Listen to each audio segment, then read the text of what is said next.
Na realidade, eu só quero ser eu lá dentro.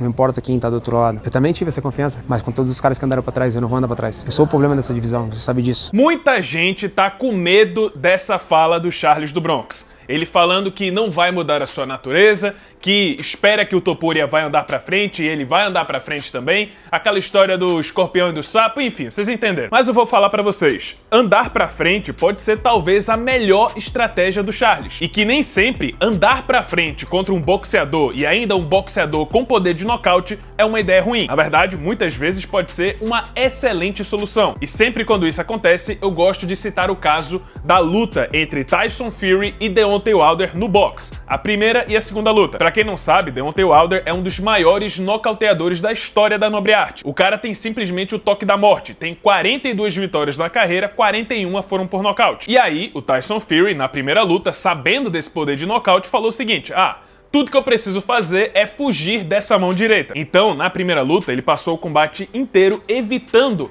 essa mão direita do Wilder. Mas não adiantava. Em algum momento, mesmo ele fugindo, mesmo ele tendo uma excelente movimentação e excelente jogo de esquiva, uma hora ou outra, a mão do Wilder ia entrar. Foi o que aconteceu em todas as outras lutas do Deontay Wilder e foi o que aconteceu nessa luta com o Fury. A mão entrou. Ele tomou 2 knockdowns. O último, ele quase foi nocauteado, mas por pura raça, ele conseguiu se levantar e a luta terminou empatada. Ok, e aí? O que aconteceu na revanche? O Fury viu que a solução não era fugir da mão direita do Wilder, mas sim ir de encontro com ela. Não adianta fugir do agressor. Um cara agressivo que busca a luta, que busca o nocaute, quer exatamente isso. Essa é a natureza dele. Esse é o jogo que ele gosta, que você fuja dele. Mas, quando você força o nocauteador, o agressor, a recuar, a andar pra trás, o jogo dele desconfigura. Ele sai da zona de conforto e fica numa posição que ele não tá acostumado. Foi exatamente isso que o Tyson Fury fez na revanche contra o Deontay Wilder. Ao invés de recuar, ele foi pra frente.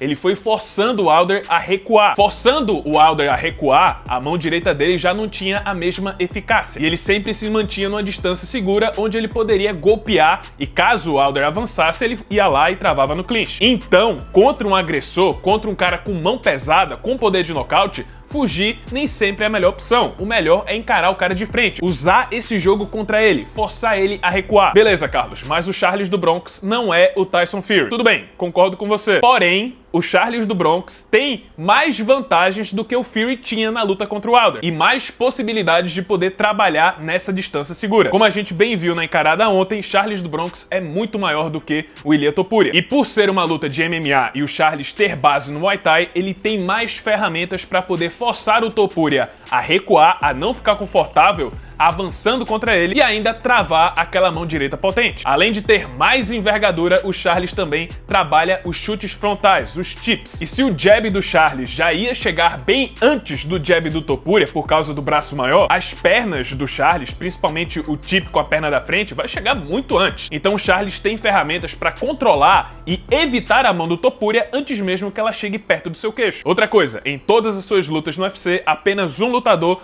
tentou forçar o Topuria a recuar, fazer esse jogo que eu falei. Esse cara foi o Max Holloway. E sabe o que é que o Topuria fez para evitar que o Holloway crescesse na luta e se tornasse um agressor? Ele começou a trabalhar os chutes baixos, os chutes na panturrilha. Foi macetando a perna do Holloway, foi fazendo ele perder mobilidade e forçou ele a trocar de base o tempo todo. Em um determinado momento, quando o Holloway estava trocando de base, o Topuria avançou e acertou um cruzado que deu início ao fim da luta. Outra boa vantagem do Charles, ele tem uma boa defesa para chute baixo. Como ele tá sempre naquela guarda do Muay Thai e não tem medo de ser derrubado, até porque ninguém quer arriscar ir pro chão com ele, com exceção, claro, de Islam e Arman Tsarukyan, então ele sempre consegue defender os chutes baixos com muita eficácia. Ou seja, a arma que o Topuria poderia usar para evitar esse avanço do Charles já não vai ter a mesma eficácia. Encurtando a distância, o Charles também pode trabalhar as joelhadas, algo que inclusive diminuiu completamente o ritmo do Dustin Poirier, que era o boxeador superior. Ah, Carlos, mas mesmo assim, mesmo com todas essas armas, pode ser que a mão do Topuria entre e o Charles caia. É verdade. E eu não tô dizendo que isso vai evitar completamente que o Topuria utilize o seu boxe. Eu acho sim que uma hora ou outra o Charles vai acabar tomando o knockdown. Acho inclusive que se ele conseguir o knockdown, o Topuria vai avançar pra cima do Charles no chão, mas acho que o Charles vai conseguir travar, vai aproveitar essa confiança do Topuria para travar a luta no solo e assim conseguir se recuperar. Em resumo, pessoal, não acho que é uma luta fácil, não é uma luta garantida. Na minha opinião, tá bem equilibrado e existe uma margem muito boa pro Topuria nocautear o Charles, mas sinceramente eu tô sentindo uma falta de confiança, não tô sentindo que esse Topuria da semana da luta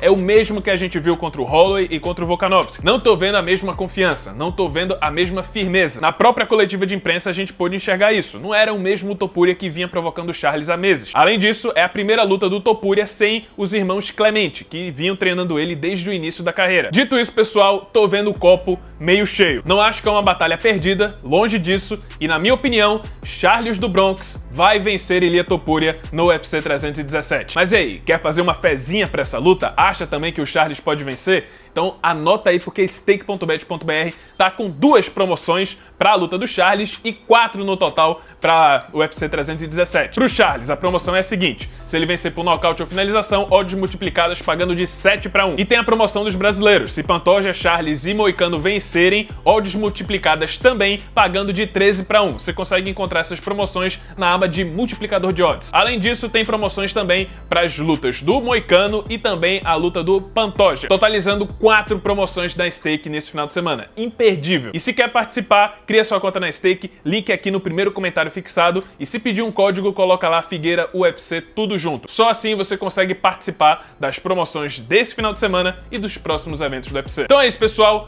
Esse foi o vídeo, espero que tenham gostado. Se você gostou, deixa seu like, se inscreve no canal, já ativando o sininho das notificações para não perder o próximo conteúdo. E é isso. Muito obrigado por terem assistido e até a próxima.